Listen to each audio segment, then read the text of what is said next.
Bom, gente, voltamos hoje com mais uma videoaula, né, de Biologia, 9 de março, galera. É isso aí. Então, olha só.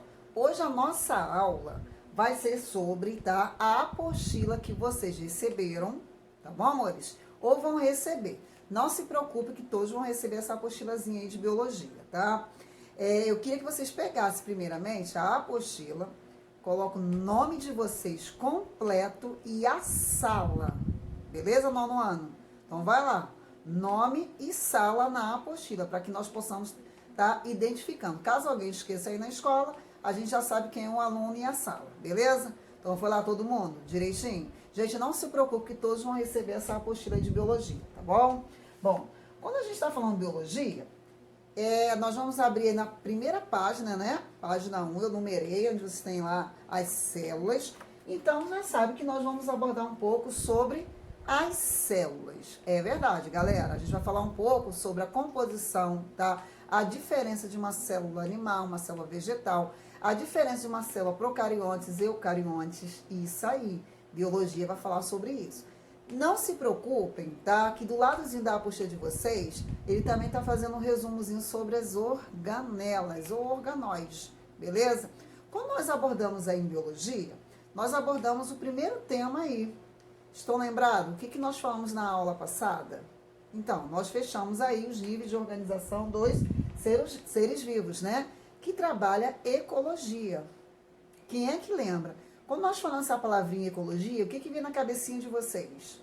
Né, meus amores? Ecologia, ciência que estuda os seres vivos, né? O meio ambiente, ou seja, né? Aonde nós moramos, o nosso habitat. Lembram de sair dessa definição? Tenho certeza que vocês anotaram lá na primeira aulinha que nós falamos sobre habitat e nicho ecológico. Quando nós partimos da parte de ecologia, nós abordamos níveis de organização dos seres vivos.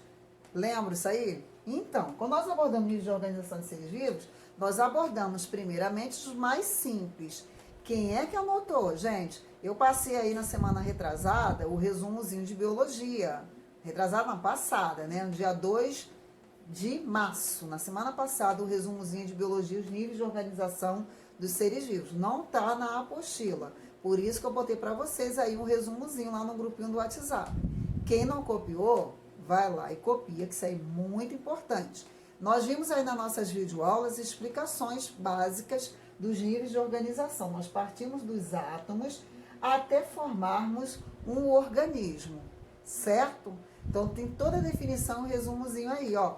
Pegamos lá átomos, moléculas, organóides ou organelas, células, tecido, órgãos, sistema e um organismo. Quando nós abordamos essa parte aí em biologia, nós trabalhamos os níveis de organização dos seres vivos. Estão relembrados aí, né? Pegamos toda a definição. Então, não esqueçam de fazer o resumo, tá, galera? Não esqueça, isso é muito importante. Então, copia no caderno, faz o resumo, tá bom? Bom, hoje a nossa aula é sobre células. Vocês têm aí na apostila de vocês, na primeira páginazinha aí, a descoberta da célula. Então, eu queria que vocês destacassem, tá, gente? As partes principais das células. E a gente vai fazer a diferenciação de uma célula animal para uma célula vegetal. Até porque para vocês não é novidade. A gente já tinha comentado isso aí, acho que no 7º ano, né? E no 8º ano também dei uma pequena pinceladazinha para que vocês possam estarem diferenciando os tipos de células, beleza? Então, hoje o que a gente vai fazer? Primeiro, vamos ver a composição dessas células aí e nas próximas aulas a gente vai fazer também a definição das organóides, ou seja, né, as nossas organelas. Bom, galerinha, primeira coisa que a gente tem que fazer aí é saber o significado de células, beleza? Então, células, vem do latim célula, né? Significa pequena cavidade, certo? Então, célula, se fosse vocês aí, pega o caderno, faz um resumozinho, seria muito importante e viável para vocês aí, tá bom, amores? Acrescenta aí esse resumo aí no caderno de vocês. Então, quando nós nos referimos aí às células, nós estamos dizendo que é a menor porção de matéria viva, certo? Ela realiza as principais funções apresentadas no organismo mais complexos. Primeiro, você tem que saber identificar quando o organismo ele é unicelular e pluricelular ou multicelular, tá, gente? Então, números de células. Quando nós nos definimos organismos unicelular, tá? São formados apenas por uma única célula. Então, vai lá e faz esse resumo. O que significa organismo unicelular? São formados por apenas uma célula. Quem são esses exemplos que nós temos? Tá, gente? As bactérias e alguns protozoários, beleza? Quando nós nos referimos a organismos pluricelulares, em alguns livros vão vir multicelulares, pluricelulares e multicelulares significa a mesma coisa, tá bom? Significa, tá? São formados por duas ou mais células, ou seja, muitas células, beleza? Que inclui nesses exemplos aí? Seres humanos, só nós seres humanos somos formados de mais de 10 trilhões de células, tá, gente? As aves, os peixes, tá? As plantas, o outro grupo aí que a gente trabalhou dos vertebrados no modo geral, outros seres vivos aí no modo geral, beleza? E quando nós nos referimos às células, elas podem ser de dois tipos, procariontes e células eucariontes. Já ouviram falar essas definições? Bom, vamos lá, vamos entender. Quando eu me refiro a um organismo que significa procariontes, tá? Que é diferente dos eucariontes, significa, tá? Que organismos procariontes, esses organismos procariontes, eles não apresentam núcleo, possuem o genoma disperso pelo citoplasma. Quando eu me refiro a isso, é que no núcleo dele, eles não possuem, olha só, uma membrana que vai proteger esse núcleo, que é chamado de carioteca. Em alguns livros vão vir como membrana nuclear, ok? E quando nós nos referimos, tá, eucariontes, né, tecidos verdadeiros, né, mais cário significa núcleo, ok, gente? Então, apresenta um núcleo bem individualizado, tá? E delimitado pelo envoltório nuclear. Esse envoltório, a gente fala que é a carioteca, tá? Possui o genoma separado do citoplasma por um envoltório nuclear. Aqui nós vamos fazer uma diferença entre as células procariontes e eucariontes, tá, gente? Então, vai lá no caderno, faça essa diferença. Coloque essa observação, que isso é muito importante. Uma célula procarionte, olha só, procariontes, ausência de núcleo definido, ou seja, não possui carioteca. Já uma célula eucarionte já tem presença de núcleo, ou seja, possui carioteca. Procarionte, ausência de organelas membranosas, ou seja, aquelas organelas que possuem lá nas células, por exemplo, mitocôndria, complexo de Golgi, centríolo, tá? Lisossomos, entre outros. Já numa célula eucarionte já possui essas membranas, tá? A ausência do citoesqueleto que tem no citoplasma, tá? Na eucarionte já apresenta. A gente vai ver daqui a pouquinho quando a gente for falar sobre o citoplasma. E os exemplos que a gente pode dar de um organismo procarionte são apenas as bactérias, tá? As células das bactérias são que procariontes, tá? Os demais, célula animal e vegetal, são chamados de eucariontes. No caso aí, nós somos eucariontes. Foi, gente? Então, essa observação é muito importante para que vocês possam estar compreendendo aí a definição de uma célula. Bom, nono, eu queria que vocês observassem aí esses dois tipos de células, né? Nós vamos fazer agora a diferença de uma célula animal e uma célula vegetal, tá? Se você observar, tá, a diferenciação entre eles, você vai ver primeiramente o formato, ok, professora? A coloração também de uma célula animal e uma célula vegetal, certo? Então, nós vamos fazer a diferença que a célula animal tem, a célula vegetal tem, tá? As características entre elas. E aqui, se você observar, no citoplasma, tá? Nós temos organóides, tanto numa célula animal quanto numa célula vegetal. Não esqueçam disso, tá? Essas organóides ou organelas, nós vamos dar um nome aí, tá? Ficam no citoplasma, beleza, meus amores? E aqui a gente tem alguns para representar. Por exemplo, aqui tem uma estrutura do centríolo, aqui nós temos o complexo de Golgi ou Golgiense, ok? Aqui nós temos a representação dos ribossomos, que fica no retículo plasmático granuloso, tá? Essa estrutura, essa bolinhazinha aqui são os lissossomos, ok? Retículo plasmático granuloso e mitocôndria. Daqui a pouco a gente vai falar sobre as funções, tá, dessas organoides, tá, gente? E, claro, não devemos deixar de falar sobre o núcleo, tá, gente? Núcleo, nucleolo. Aqui, quando nós nos referimos a uma célula eucarionte, essa aqui é uma célula animal. Então, ele possui o quê? Carioteca. Lembra que eu falei da membrana que protege toda a célula? Então, a célula, tanto animal quanto a vegetal, tá, os organismos, eles possuem carioteca, são conhecidos como seres eucariontes. Quando não possuem, são chamados de procariontes. No caso aí, as bactérias não possuem essa proteção aqui, tá, gente, no núcleo da célula. Agora tem para vocês aí a diferença de uma célula animal e uma célula vegetal. Vamos colocar aí essa diferença para que vocês não façam aí a confusão, tá bom? Primeiro, vocês já viram a imagem, não viram? Beleza.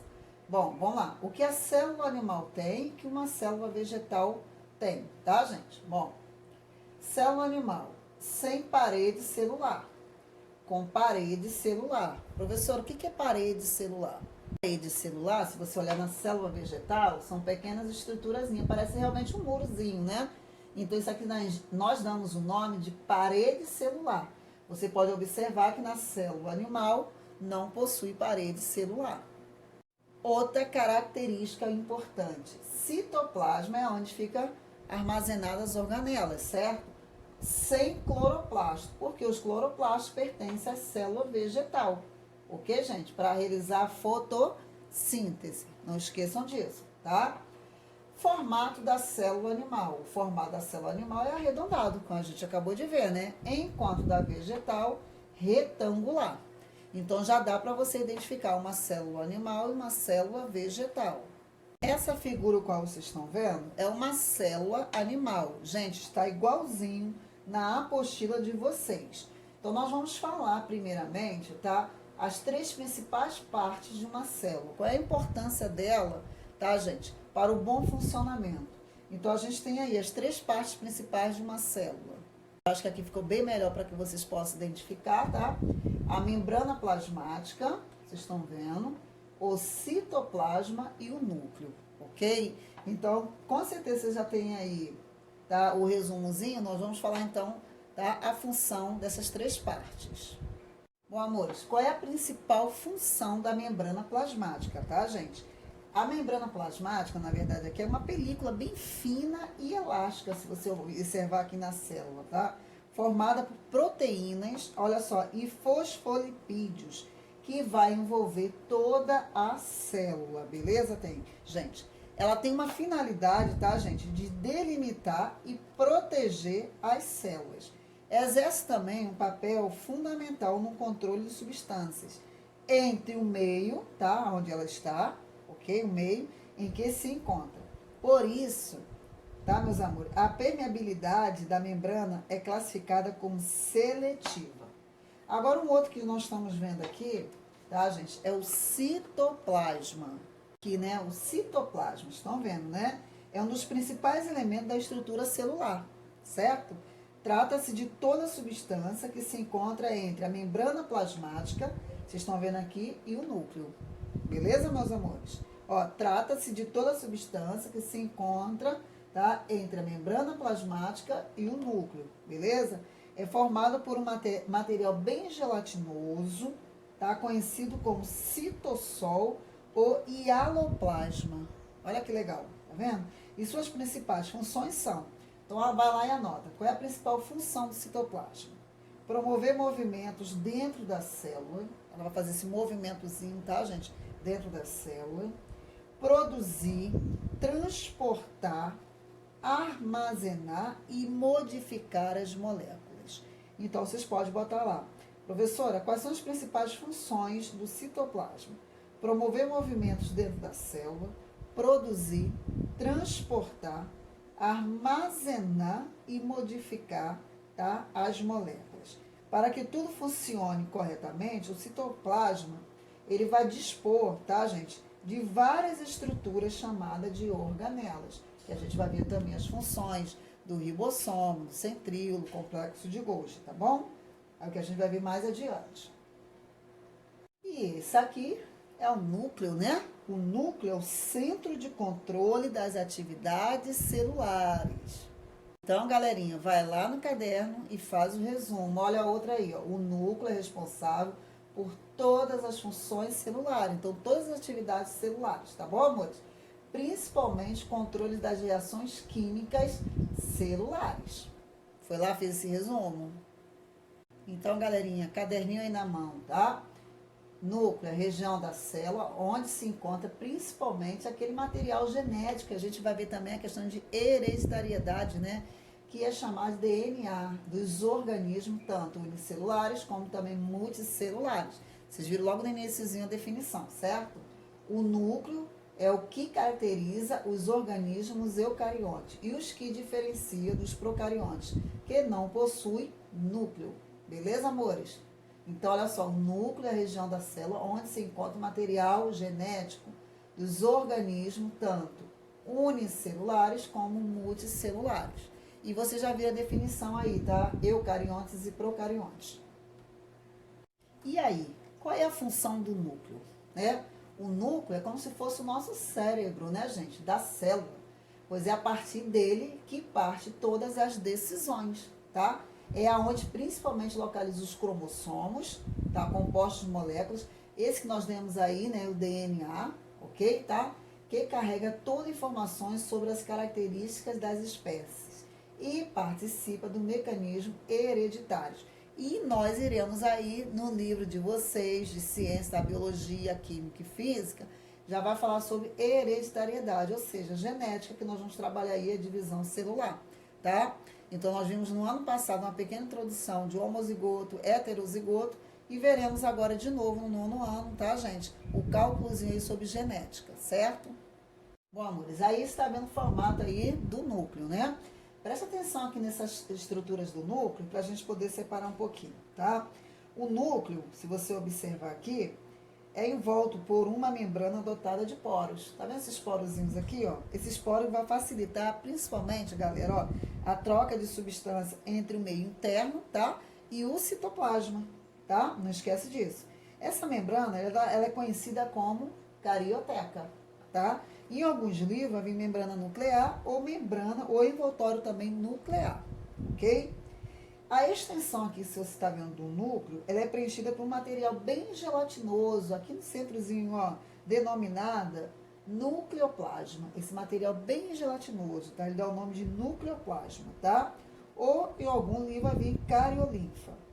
Esse material aqui, nucleoplasma, ele é imerso, tá? É encontrado principalmente no nucleolo, tá? Ele é encontrado no nucleolo. Organela esférica, não delimitada, você está vendo aqui o nucleolo, tá? Por uma membrana que tem por finalidade a formação e organização dos ribossomos. É, galerinha, isso aí. Por fim, nós vamos identificarmos aqui a cromatina, tá vendo a cromatina? Que é o material genético da célula. Então, a cromatina é o material genético da célula. É dela que se originam os cromossomos na divisão celular. Lembra lá o DNA? Então, não esqueçam disso. Os cromossomos são constituídos por longas moléculas da DNA e proteínas. O DNA é responsável, galerinha, por guardar todas as informações necessárias ao crescimento, ao desenvolvimento e principalmente à reprodução da célula. Para reforçar que cada região do DNA é composta por genes que codificam as informações para a síntese de proteínas que ocorre nos ribossomos, tá? Não esqueça disso, ó. De acordo com o gene codificado, será sintetizada um tipo de proteína que será usada para fins específicos. Quem não colocou, vai lá e coloca carioteca, a membrana que envolve o núcleo é chamada de carioteca. Tem natureza semelhante às restantes membranas celulares, ou seja, dupla camada de lipídios e proteínas. E uma coisa que a gente não pode esquecer, né, que existe poros na carioteca, vocês estão vendo aqui, ó, o núcleo, envoltórios, esses pequenos porozinhos aqui, ó, que existem na carioteca, são importantes para controlar, tá, meus amores, entrada e saída de substâncias, pequenos poros aqui na membrana, ok? Ou seja, lá no núcleo, chamado de carioteca. Não anotou? Vai lá e anota. Cromatina, conjunto dos cromossomos que constitui cada espécie. É o cariotipo, ou seja, no ser humano, por exemplo, são 22 pares de cromossomos autossômicos, tá, gente? E um par de cromossomos sexuais. Não esqueçam disso, aí vai dar o total de 23. Formar aí os seres humanos são formados por um total de 46 cromossomos, tá? Depois a gente vai ver isso aqui na divisão celular, tá? Cromossomos autossômicos, tá? E cromossomos sexuais, beleza? Bom, nono ano. Olha só agora, vocês entenderam a matéria, né? Eu tenho um resumo todozinho aí na apostila de vocês e espero que vocês também tenham feito aí no caderno os mais importantes. Não esqueçam de anotar, tá bom, amores? Aqui que eu passei para vocês foi bem um resumozinho. O que eu vou pedir para vocês agora, nono ano? Eu quero que vocês peguem a apostila, no finalzinho da apostila, eu numerei como página 41, tá? A última página da apostila de vocês. Nós vamos pegar os níveis de organização de seres vivos, que já vimos lá em ecologia. Vocês vão colocar aí, tá? Essa atividade para fazer em casa, tá? Vocês vão fazer essa atividade, tá? Atividade, níveis de organização. Então, coloca aí a data, ó, 9 de março, tá bom? E não esqueça de fazer, são questões de múltipla escolha, tá bom, meus amores? E próxima aula eu vou falar sobre o citoplasma, tá? E as organoides, tá? Que tem funções específicas para o bom funcionamento da nossa célula, tá bom, amores? Então, vou deixar para vocês aqui, ó, um beijo, uma ótima atividade, tá? Fica com Deus. Dúvida, anota aí para a gente poder tirar nas aulas presenciais também, tá? Uma ótima semana para todos.